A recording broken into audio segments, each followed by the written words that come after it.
웨슬리에게 있어서 개인의 성화와 사회적 성화는 서로 길을 같이 가는 것으로 본 것이죠.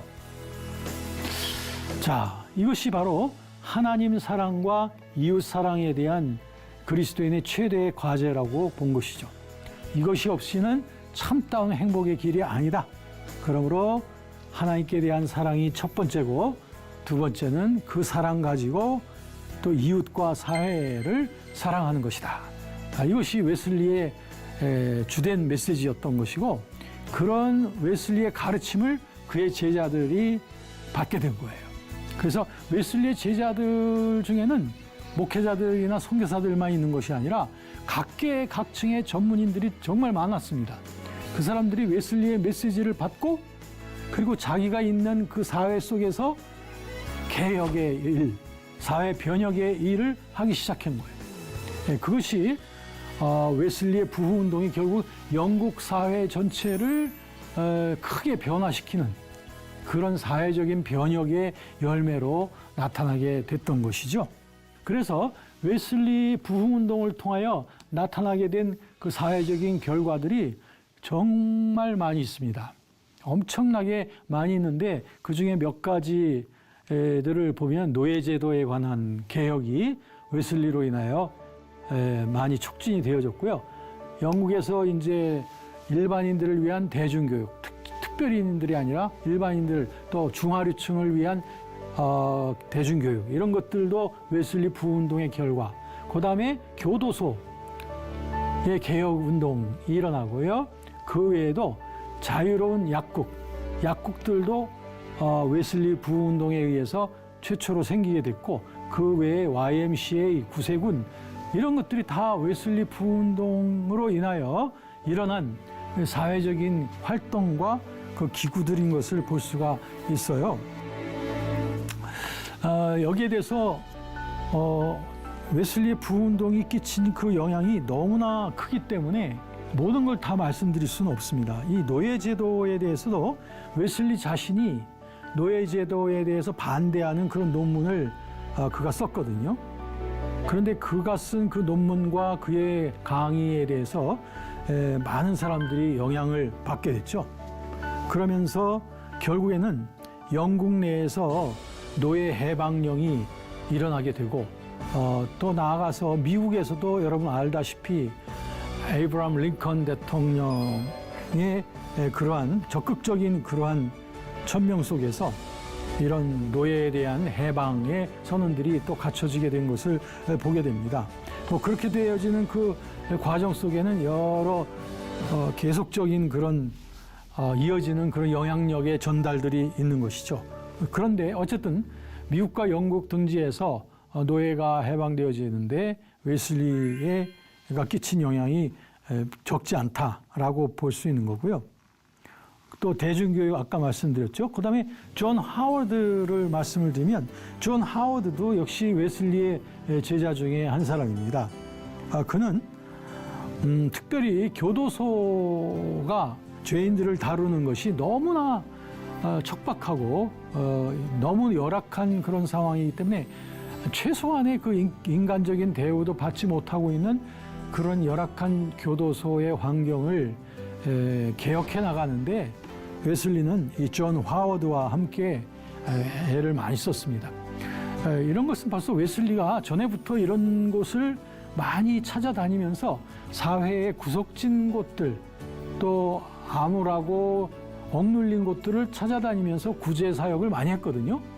이런 데서 얻어진 웨슬리의 그런 어떤 분별력, 이런 것들이 결국에는 제자들의 힘을 통해서 이런 것들이 개혁이 됩니다. 그래서 이 존 하워드 같은 사람들은 교도소를 그 당시 많이 개혁했다고 해서 현대 교도소 개혁의 아버지다라고 하는 이런 일컬음을 받게 됐습니다. 그 밑에 나와 있는 그 자유로운 그 약국들을 만들었다고 하는 것, 이것도 웨슬리가 했던 일 중에 하나이고요.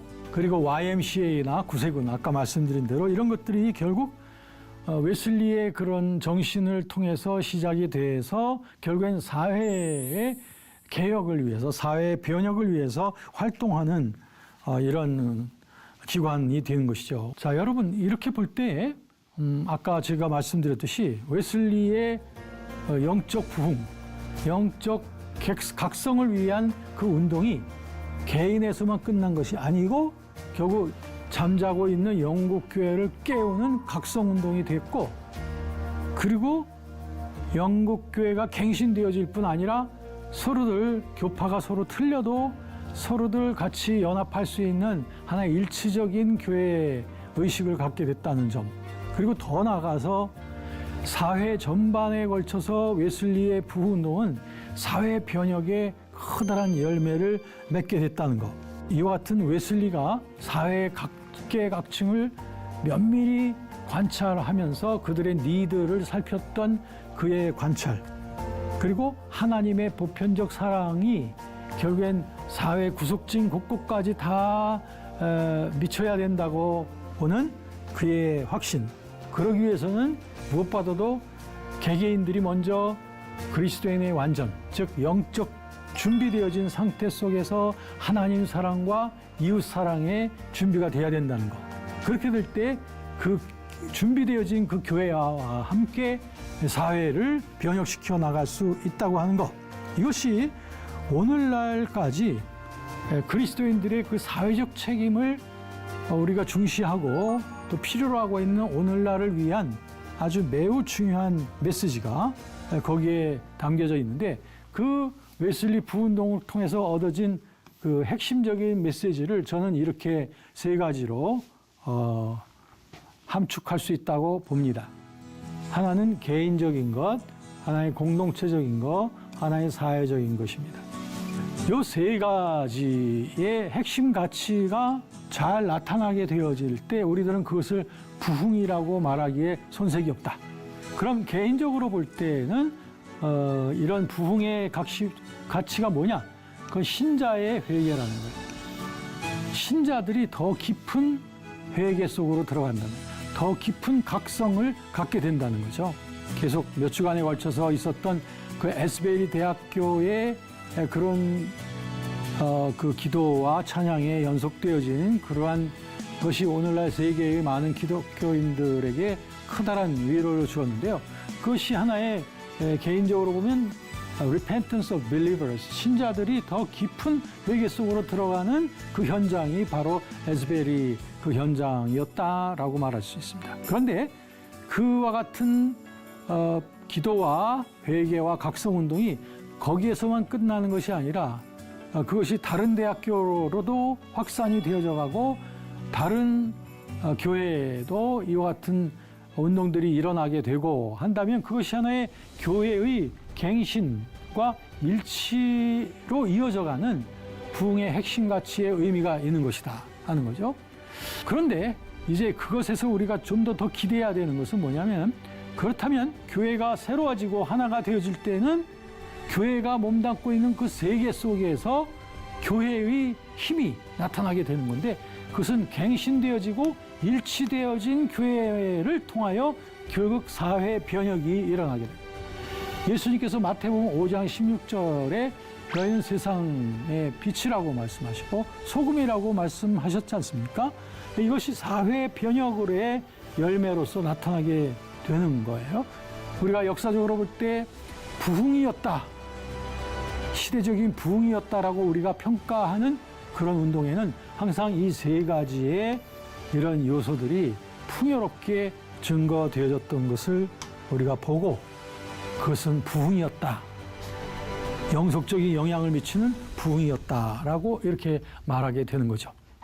자, 여러분, 우리들은 이런 부흥의 주체가 되어지기를 원합니다. 그러기 위해서 우리들은 내면 속에 영적 준비, 웨슬리의 말을 빌린다면 Christian perfection, 이것으로 준비가 돼야 되고, 그래서 우리의 교회가 갱신되어지고, 그래서 하나된 교회의 한몸 사상이 더 확산되어져 나가야 되겠고요. 이를 통해서 하나된 교회의 힘을 통하여 사회를 변혁시켜서 하나님의 나라로 이루어가는 이런 놀라운 부흥의 시대, 우리가 보기를 원합니다.